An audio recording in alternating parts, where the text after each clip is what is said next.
Well, the African Petroleum Producers Organization has urged member countries to fulfill their financial obligations towards establishing the Africa Energy Bank. Last week, Nigeria secured the hosting rights for the Africa Energy Bank, which will be located here in Abuja.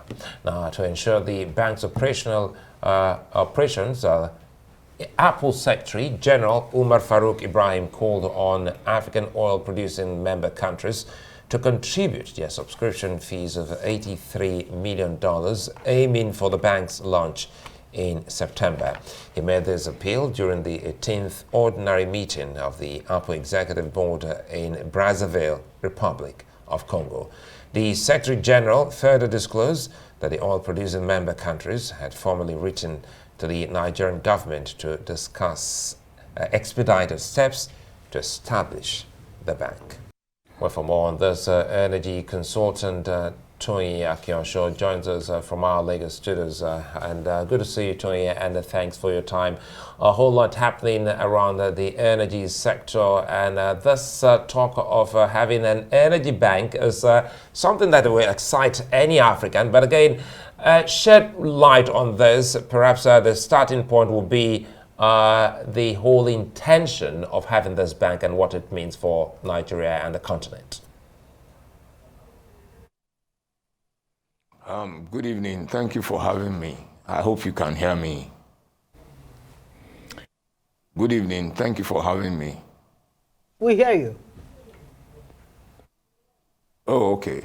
Yes, the energy bank really is the way to go in the twilight of the fossil fuel era. Now that international investors are cutting back on funding fossil fuel-related projects.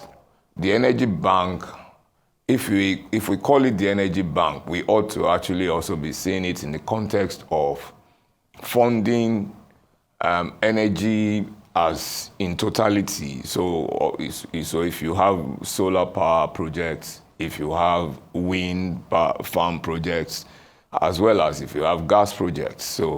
But essentially what I do understand it to ordinarily mean is that it is meant to be mitigating this reduction in investment by, large investment firms, large, firms that used to fund largely all of fossil fuel projects all over the world. So it's a welcome development, yes. So let's talk about the other item on our plate, NNPCL. Medicare is telling Nigerians that it's planning to seek some $2 billion crude oil-backed loan. And this is in addition to the loans that was taken last year, around $3.3 billion.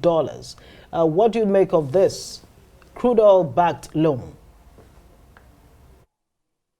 Okay, so my first question is, whose crude is NNPC selling?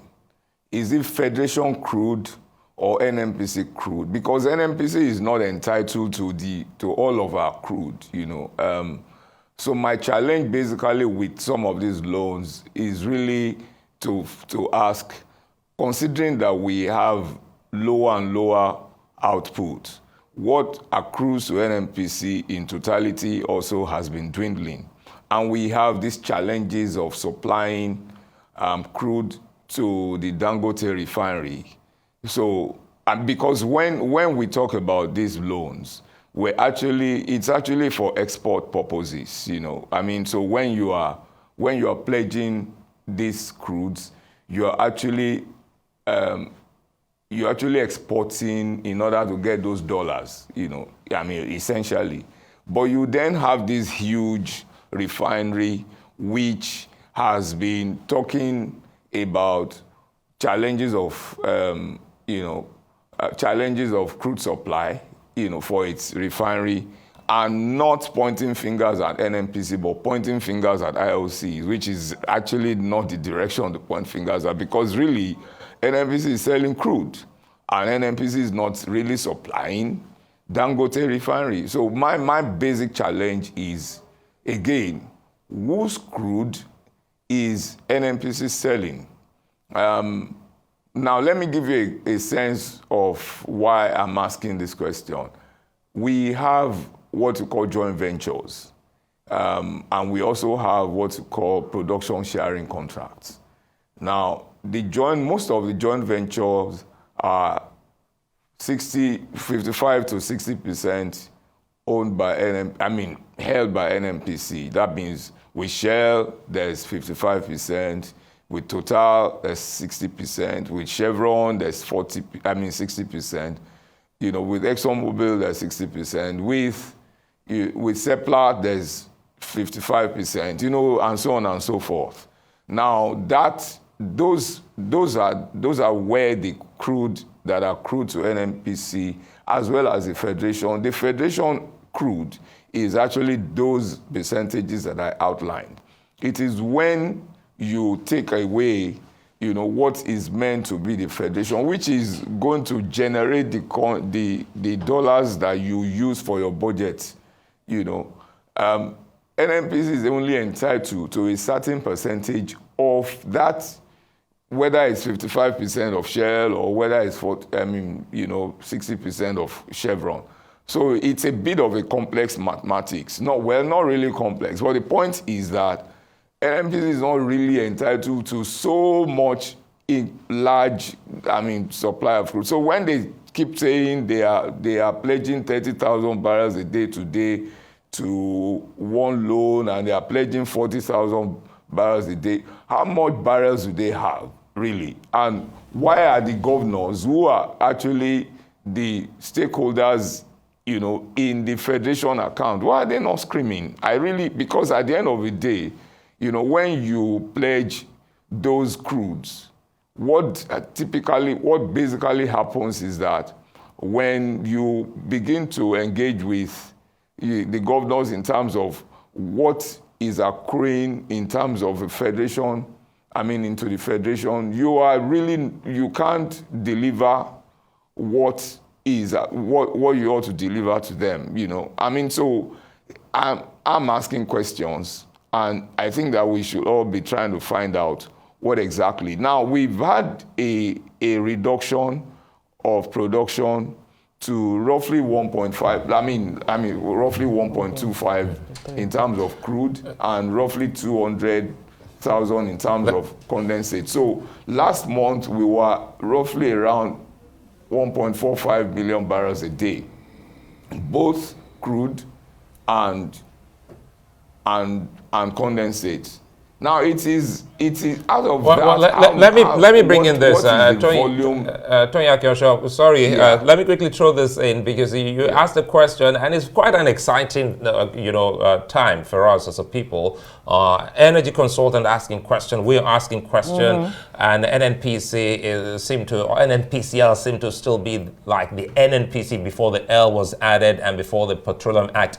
Now, speak to us quickly, if we can close this in a minute. How open has the NNPCL been lately with regards to this and other businesses, especially with giving crude or not to Dangote refinery? One way to answer your question is to go to NNPC annual report, and you won't find these numbers.